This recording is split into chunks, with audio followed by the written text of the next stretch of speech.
Okay, so now I'm talking about JVM in detail. Here we'll also understand what do you mean by JDK, what do you mean by JVM, and what do you mean by JRE, and what do you mean by JIT. This is also the one of the basic interview question that generally people ask. Those who are completely new to Java, those who are at the fresher level, maybe they may get this kind of a questions. What is JVM? How JVM works? What is platform independence? Okay, these are some basic questions can be thrown at the fresher level, 1 year, 2 year, or even for the fresher level. These questions can be asked, and how these terms are different. Okay, so all these are abbreviations. JDK stands for Java Development Kit. JVM stands for Java Virtual Machine.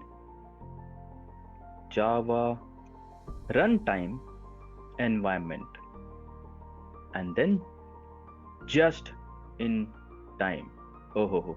This is really uh, amazing. This is really nice. Just in time. This name is really nice. Just in time. I just love this. So I'll tell you why I love this.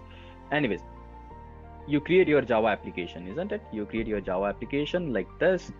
Say you save your application .java. You compile your application, and then you have a JVM. You hand over this application to your JVM. What we are getting here is my app dot class. So this is compiler. So compiler compiles your application and it gives you a dot class file. Okay, so I have got a dot class file. This big box here is your JVM, Java Virtual Machine. You hand over your application dot class file, this dot class file to your JVM. Okay, what this JVM stands for? Java Virtual Machine. This is a software. This is just a software which takes this dot class file and execute your dot class file. Okay, it is not that it only takes your dot class files. This also takes many other things. This also takes your libraries from JDK. Just hold on a second. What do you mean by JDK? JDK is also a library. I can also call it as a API. So your JDK is a Java development kit. This is nothing but a tool.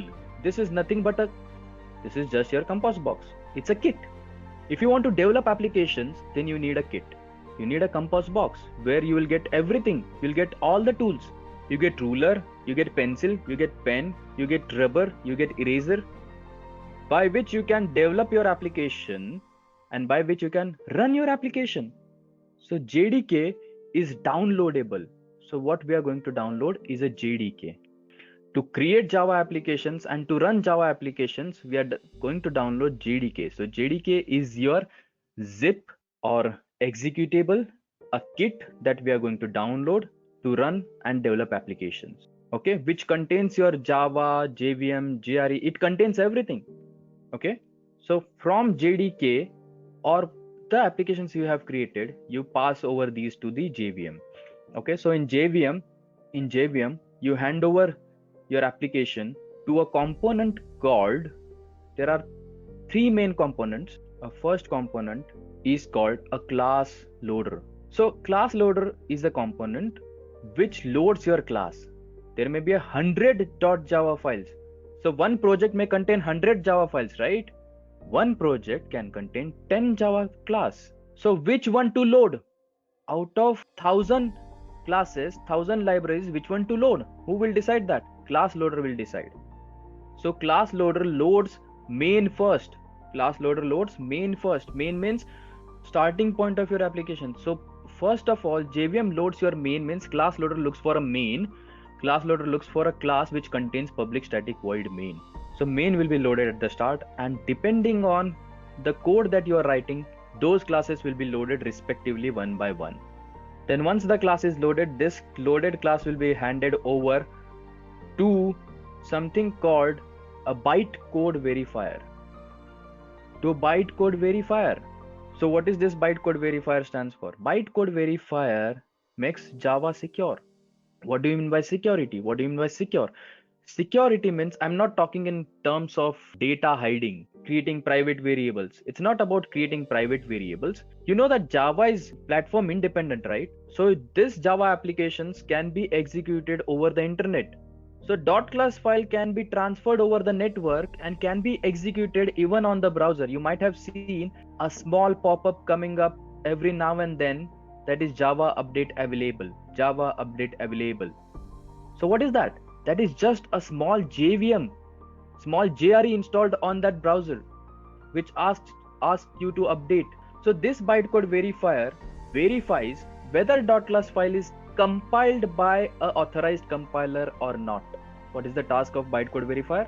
Bytecode verifier checks if your .class file is compiled by authorized Java compiler or not. If it is not compiled by Java compiler, then reject this .class file, because someone may make changes in your .class file. They may create their own compiler and then give it to a JVM, which may have a vulnerable code, which can steal your data. So bytecode verifier is a checker. Bytecode verifier is a checker. Many strongest algorithms are used. That is parity checker. There is MD5, SHA. But these kind of security checks are applied. Security algorithms are applied on bytecode verifier, which checks whether your .class file is compiled by authorized compiler or not. If it is not compiled by authorized compiler, reject it. It looks for headers, and header of the file contains some encryption. Header of the file contains some encryption, and only bytecode verifier knows how to decrypt it, how to read it. Okay, in this means I'm saying Java is secure. Amazing, isn't it? And then once the java.class file is verified, it will be handed over to something called a interpreter. Oh ho ho ho. This interpreter makes your application fast, makes Java application faster. How? It converts your application, a whole application, it converts your whole application into instructions, into a line, into a statement, into a single statement, into a single line. So you cannot eat everything at a one time, right? So this whole one class file, a big one class file, will be converted into instructions, so that a residing operating system, this operating system, whichever operating system, Java is platform independent, right? Irrespective of operating system, it converts it to instructions. So that's why we say Java is interpreted. So why we say Java is interpreted? Because inside JVM we have interpreter. Inside JVM we have interpreter. JVM interprets and gives it to operating system. So what is the task of operating system? Operating system does nothing. It just reads instructions, and OS knows how to read instructions. What else we have? We have JIT here. Here we have JIT. This interpreter contains one more component, a very important component, because of which actually your application becomes faster. And this is not because of interpreter, but this is because of JIT. What this JIT stands for? Just in time. Just in time.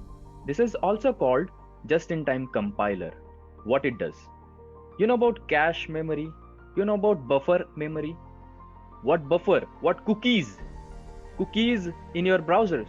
What cookies does? What cache memory does? What buffer area does? They store your data. They store your repetitive data, which will be required again and again. The websites that you are hitting again and again, rather than loading them from a scratch, load a static data, isn't it? So what JIT does? JIT stores instructions which are executed again and again.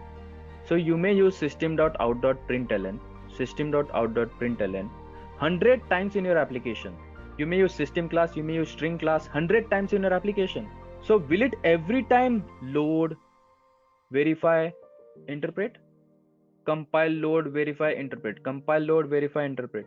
So rather than compiling, loading, verifying, and then giving it to operating system, what it does, JIT stores instructions which are required again and again. It's like a cache memory. It's like a buffer memory. okay, and it gives immediately from here. It stores some instructions. It stores repetitive instructions which are required just in time. That's why it's named just in time. Whatever is required just in time, tell me. That's why Java applications are comparatively faster. A last thing that I need to discuss here, we discussed JDK, we discussed JVM, we discussed JIT. What this JRE stands for? What this JRE means then? Java Runtime Environment. Actually speaking, this JVM is a part JVM is a part of JRE. So this green circle which you see is a JRE. JVM is under JRE. JVM is under JRE. So when I download JDK, I get JRE, I get JVM. So JRE is an environment. Don't you think that? So this is environment, right? So to study something, what environment you need? You need silence. You need concentration. You need focus. That's an environment. So to run your application, Java application, what you need? You need JVM. What else you need? You need libraries. You need build. You need compiler. Getting it? You need some support files. Getting it? So on that operating system, what environment is required? Building that environment. That's what JRE does. It's a combination of JVM and the supporting files.